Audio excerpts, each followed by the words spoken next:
Republicans, we have a governor who is probably the weakest governor in Nevada history, other than when Keith Pittman was put on ice at the Mizpah Hotel in Tonopah, and they thought, anyway, he's like, just nobody is listening to him. He has no credibility, and is just, it's really a unique thing. It means that all of the power for public policy making is vested pretty much in the legislature and in the leaders, Stephen Horsford in the Senate and Barbara Buckley in the Assembly. And that is also a first for Nevada, our first woman speaker and our first African-American majority leader. Now what also complicates things and what's hanging over this thing like a huge big storm is that the state has no money. And even in the best of times, Nevada never spent money on things like health care. I mean, we're 51st in Medicaid spending, and we always have. We have been even before this crisis. If we doubled the amount of money that we spent, we would still be 50th in Medicaid spending. Well, now we're looking at a $3 billion hole. So we were bad to begin with, and now things are getting worse. And we finally have, and there's people who really want to do something about that, but who are faced with some pretty serious choices in terms of what cuts need to be made, what's essential, what's core to a state's mission that wants to do good by its citizens. And in order to do that, how are we going to raise taxes? And so those issues are really eclipsing everything else, the political debate, the policy debate. So that's kind of a little bit about the lay of the land. You have your hearing room and you have the back room, all right?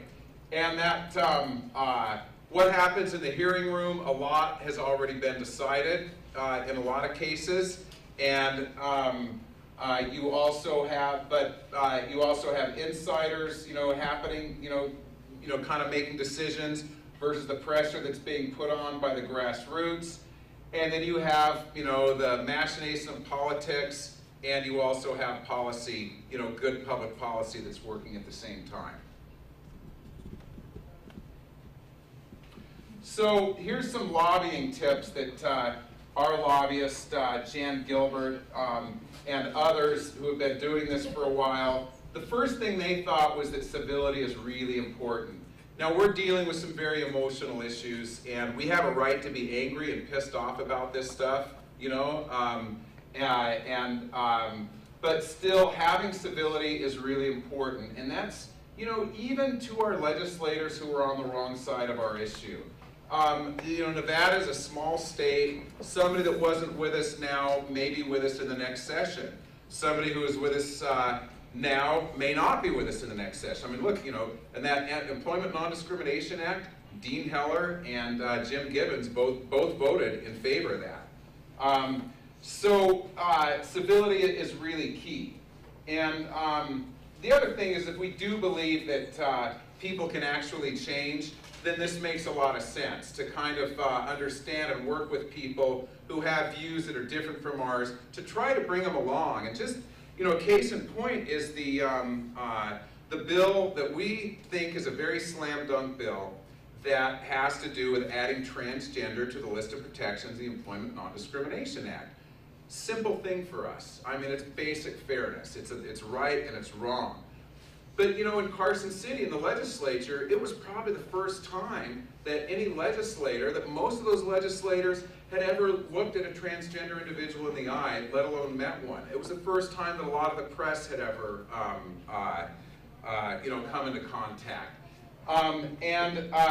So while they may not be right there right now today, we can build, hopefully, goodwill in the long run. So let's go to number 2.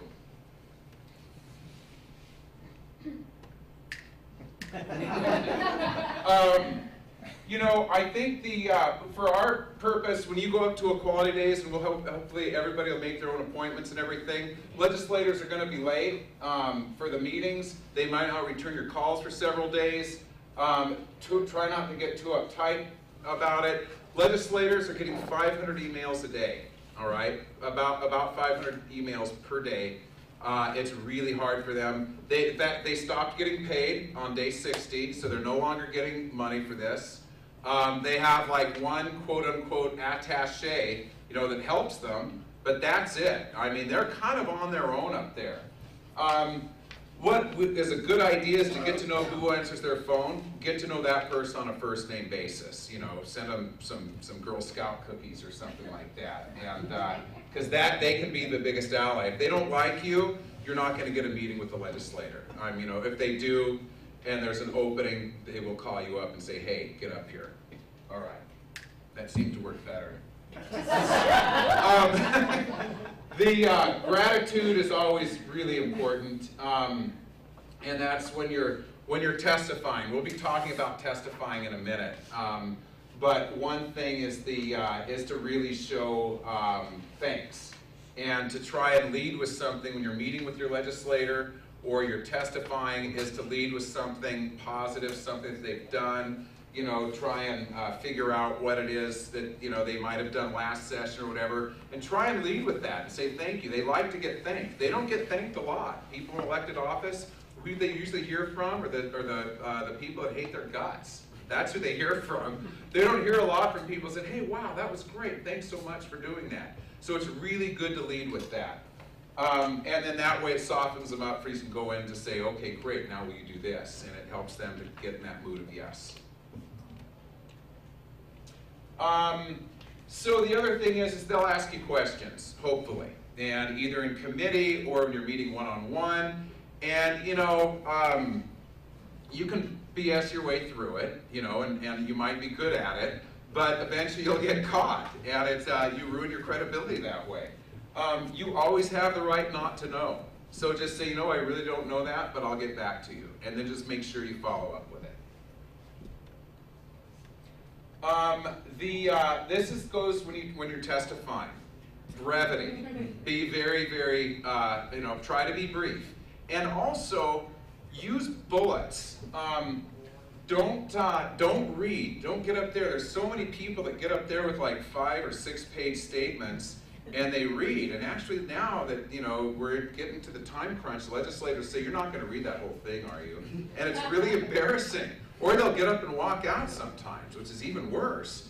So just have bullets and speak from your heart. Always practice. Even before you go into that room to sit down with the legislator, practice your rap. Practice your 30 to 60 second rap so that you're sitting there present in the fullness of your own power, speaking from your heart and doing it. I mean, I think I should know this. I was talking with somebody the other night, had an opportunity to speak to somebody in the leadership about a bill, and I totally stammered because I was not ready. And it's really important to be ready with your with, you know, here's what I believe in, here's what I, you know, think you should do on this particular bill. Again, you know, practicing. You can always submit written testimony if you want. Again, if I'm going too fast, or none of these things, you know, anybody wants to push back, or any questions, you know, feel free. Go ahead. You know, the other thing is that when you're testifying, people always tend, you know, don't go up there and repeat what somebody's already said. You can just stand up and say, I agree with what the previous speaker said. If we do, and if you are at a hearing and then there's a lot of people there, you know, ask if there's, you know, clear it with a chairperson, the person's running the meeting first, and generally they kind of like this, you know, but ask if whoever's here supporting this bill could please stand up. They did that in the medical malpractice hearing yesterday, or Monday, yesterday, and everybody stood up, and it got